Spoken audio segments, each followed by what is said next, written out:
Samantala sa ibang balita, 3 pasyenteng may bill sa ospital na abot ng 3.5 million pesos.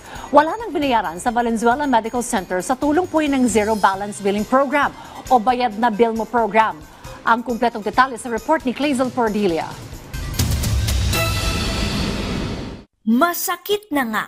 Mabigat pa sa bulsa ang pagpalya ng puso ng nanay ni Jerry na nakaratay ngayon sa Valenzuela Medical Center.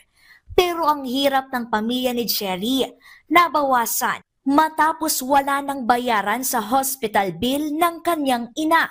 Umabot na po talaga sa almost 2 million din yung billing namin. Ito naman po talaga yung mga pinangako talaga ni Mr. President itong nakaraang SONA niya na magkakaroon ng zero billing po.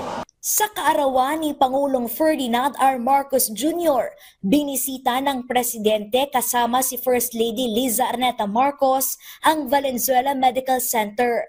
Layo nitong tiyakin na ipatutupad ang Zero Balance Billing o Bayad na Bill Mo Program.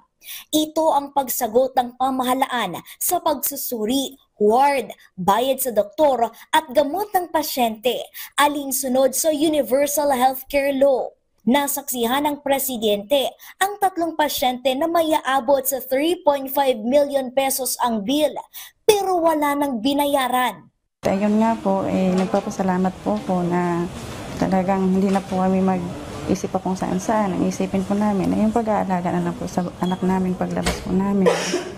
Ayun po, ay malaking tulong po talaga at nagpapasalamat po ako. Ngayon po, ang Zero Balance Billing ay lahat po ng Pilipino, lahat miyembro ng PhilHealth, na kapag na-admit po sa basic or ward accommodation sa mga DOH hospitals, makaka-avail po sila ng Zero Balance Billing.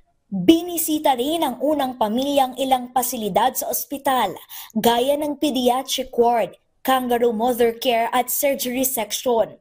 Sa ngayon, may 167 bed capacity ang Valenzuela Medical Center. Pinalalawak pa ito para mas maraming mabenepisyuhan sa mga lungsod ng Caloocan, Malabon, Navotas at Valenzuela.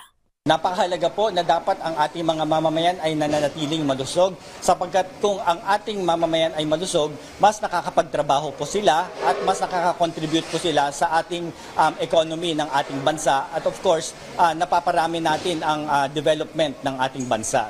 Clazel Pordilia para sa Pambansang TV sa Bagong Pilipinas.